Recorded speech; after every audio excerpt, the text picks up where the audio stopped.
welcome to Lipstick and Hustle. Today I'm going to talk to you guys about 5 things you should do before you become an entrepreneur. So this is going to be my my 4th week of me going into being a full-time entrepreneur. I'm going to go back a little bit and tell you guys a little bit about my weekend. I just had a very kind of stressful yet enlightening weekend. My younger cousin passed away a couple weeks ago, about 2 weeks ago, and Wednesday was his funeral. So I spent a lot of time spent about 2.5 days in Sacramento with family. We laid him to rest and just getting a chance to have like some great conversations with my family and being able to kind of reflect on life. And then right after that, I went to Tahoe for one of my really good friends' birthday. And it was just an amazing atmosphere that we were in. Beautiful, absolutely beautiful. We were up in the mountains and it was really just a lot of peace. And it gave me an opportunity to sit with myself, kind of refocus, figure out what exactly am I doing and how am I going to continue my journey. I was getting a little frustrated in it because a big part of my personality is I'm really used to stability, and I've maintained the career that I had prior to me becoming a full-time entrepreneur in the car dealership business because it was stable for me. I knew exactly how much money I was going to get paid every week. I knew that I had a job. I knew that I had insurance. The stability is what kept me grounded and kept me striving forward in that field.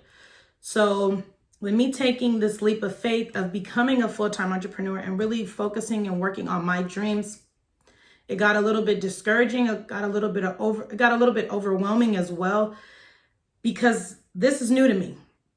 I've done a lot of research. I have a lot of virtual mentors that are full-time entrepreneurs that have made it, but it's a struggle.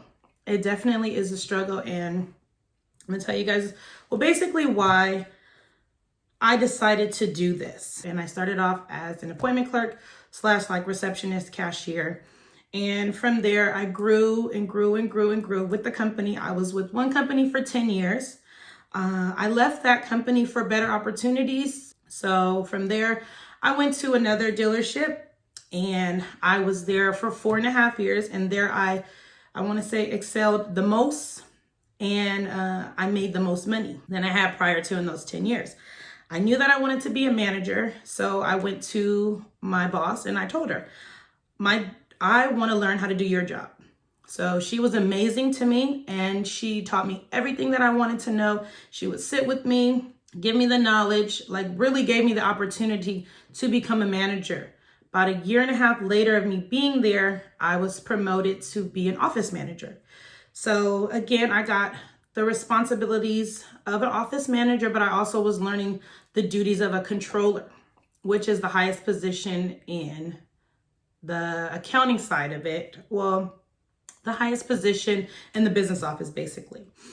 So I was an office manager for about 1.5 years, and then changes came within the company and an opportunity came for me to become a business manager, which was now I would be in control of the finances and the accounting and business aspect of the entire dealership, which was very exciting to me, but it was very, very hard work. It was so much knowledge that I needed to learn. It was very rewarding because I love a challenge and I love to learn new things. I like routine, but I do like things to switch up and for me to be able to gain knowledge. So I was able to get that in the dealership. Okay. Things changed there too. Management changed and I felt like I was being overworked and underpaid. I was the lowest paid manager, and I wasn't ready to take on that dealership by myself all the way yet, because it's a lot of work to run an entire multi-million-dollar business for sure. So I left that company after 4.5 years and I went to another company, another dealership as an office manager. And when I left the dealership that I was at for 4.5 years, I pretty much had it set in my mind that I didn't want to do this anymore. I didn't want to work for anybody else. So here and there, like, I still stayed at my job for the stability. Everything was just for the stability of me knowing that I'm going to have a paycheck. COVID hit and I was furloughed. So I had time like these months, but it was a stressful time. So I didn't really get to take advantage of the time that I had off with me planning my exit from the dealership world completely. It was stressful for me because I just purchased a home, I have a mortgage, and I don't know if I'm gonna go back to work. I don't know what's gonna happen. So with all that stress on me, it was kind of hard for me to really buckle down and figure out my next move. So I did after me being furloughed for about 5 months, 6 months. I'm like, all right, it's time for me to get a job. Okay, so I rushed and got another dealership job. And within about 2 weeks, I knew that that's not where I wanted to be. I knew that I needed to be doing something different and I needed to start now. So there was a lot of things leading up to me actually being like, I just need to leave. I need to get out of here. I wasn't being treated right. I was underpaid. I felt like if I stayed there, I wasn't going to be utilizing the knowledge that I worked so hard to learn in those last couple of years of learning how to be a manager. So I made the decision to leave that job. I took a leap of faith on myself, and here I am now in week 4. And I want to tell you guys some things that I think you should do before you make the drastic move to becoming a full-time entrepreneur, or even just starting your own business. I believe that everybody should have multiple streams of income. You should have a side hustle. You should be doing what you want to do. And there's ways to go about figuring that out. I'm going to be looking at some notes that I have here. And the first thing that I have is figure out what you want to do. I think that's the biggest thing. Soul searching, figuring out what you're passionate about, figuring out what you really like to do. And ask yourself questions like, what would I do all day for free? That could make you money though, not just anything, but the things that you really get excited about, the things that make you happy. Mine was beauty. I love making people look good. I love making people feel good. I'm a problem solver. A lot of my friends will come to me for advice and to help them solve problems or questions about numerous different types of things. So I love to motivate people. I love to solve problems. I love beauty, so I had to figure out within those things, what can I do to make money? And a lot of something that I was very passionate about was giving back and knowing your worth and learning your worth. It took me a very long time to figure out who I was as a person. It took me a long time to know my worth. It took me a long time to build up my confidence. And like I said before, it's a lifelong process. It's a lifelong journey to really figure out who you are, what you were created for, what your purpose is, all of those things. But I know what helped me to get on that journey. Listening to motivational speakers and talking to people that I valued their opinions, asking people how they really felt about me, things that I needed to work on, things that I were good at. I utilized my immediate circle with people that I trusted and knowing what they thought about me, because those were the people that knew me the best. So number one thing definitely is figure out what you want to do. Take your time with it as well. Choose something that you're really good at, that will fulfill you, that will make you happy, will make you proud of the fact that you'll put your name on it, the fact that you'll study it and research it, that just make sure that it's something that you really want to do. Definitely. Number 2, I would say is research. Whatever topic or whatever activity, whatever thing, whatever that you figure that you're passionate about, do your research on it. Definitely do your research on it. And continue to educate yourself, read books. YouTube is the best. There's some good and there's some bad. So you have to learn how to dissect through it all. But definitely do your research on it. Study people that are doing what you want to do. Find out what makes them successful and go for those things. Treat your life as if you're already treat your life as if you're already in that position of where you want to be. So a big thing is, I'm saying, the reading of the books, looking up things on YouTube, finding a virtual mentor if you can't find a person in real life that's already doing the thing. If you don't have access to a person in real life that's already doing the things that you want to do, then find you a virtual mentor. Study that person who's successful at doing what you want to do, whether it's whatever it could be. Especially right now, there's a lot of e-commerce businesses because of the pandemic. That is what really helped. Everybody's doing shopping online. A lot of women are coming out with boutiques, clothing boutiques. They're selling hair. They're doing this. They're, all different type of things. If you write a book, start that process. Research you starting your first book. There's several different things right now.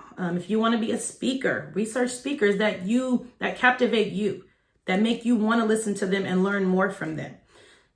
Never, ever stop learning. Never, ever stop doing your research on whatever it is that you want to seek knowledge in and whatever it is that you want to do.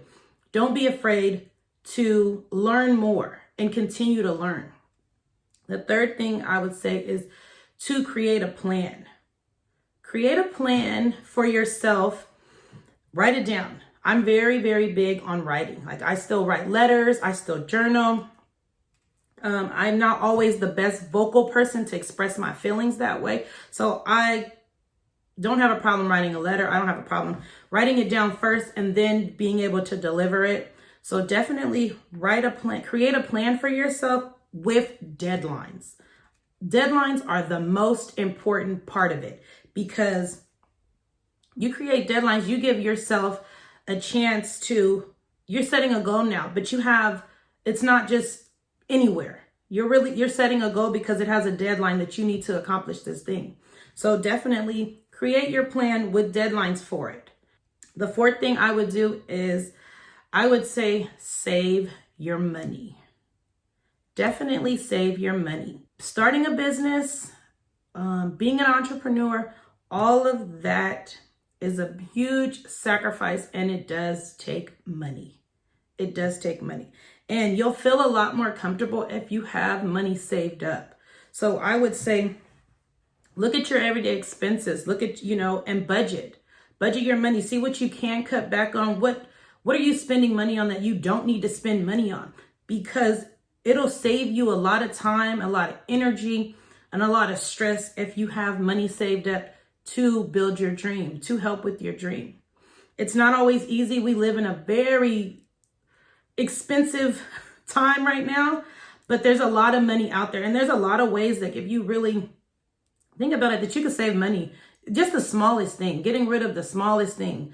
And look at all of the things that your any subscriptions that you have. What can you go without? Instead of eating out all the time, then you're going to prepare your meals. You're going to cook. You're going to, buy in bulk. You're going to just whatever that you can do to save your money. I would definitely do that. I would definitely, look at all your expenses and see where you can save at. My sister is actually coming out with her own YouTube channel where she's going to talk about that. She's going to talk about health, and she's going to talk about wealth, and she's going to talk about credit. And I will put her information below too, because that'll be able to help you if you're at that point and you need to save money and you need to figure out how to minimize some things in your everyday life. I would definitely say check her out. The next thing is, and the final thing is, go for it. Don't be scared. Do not be afraid to chase your dreams. Do not be afraid to be your own boss. Do not be afraid to succeed. And do not be afraid to fail as well. A lot of times you have to fail in order to win. Just don't be scared of what you can accomplish, and bet on yourself. Like, that's the biggest thing. Be your biggest cheerleader, be your biggest motivator. And that's what's going to get you to the next level in life. So again, to sum it up, I'll name all 5 for you again. Figure out what you want to do. Be very clear on what you want to do. Number 2, research it and find a virtual mentor if you can't find a mentor in person that's actually doing what you want to do. So then the next one, create a plan, and create a plan with deadlines. Definitely put the deadlines in, because the deadline is what's going to push you to accomplish those goals. The 4th thing I would be save your money and minimize your everyday expenses. And the 5th one is go for it, decide to do it, and do it. So I'll be back soon. I'm going to work on creating 2 videos a week for you guys, where I'm dropping on Tuesdays and Fridays. If you have any topics that you'd like me to talk about, write a comment to me, let me know what they are. And again, live on purpose in your purpose. Have a good one, guys. Talk to you soon.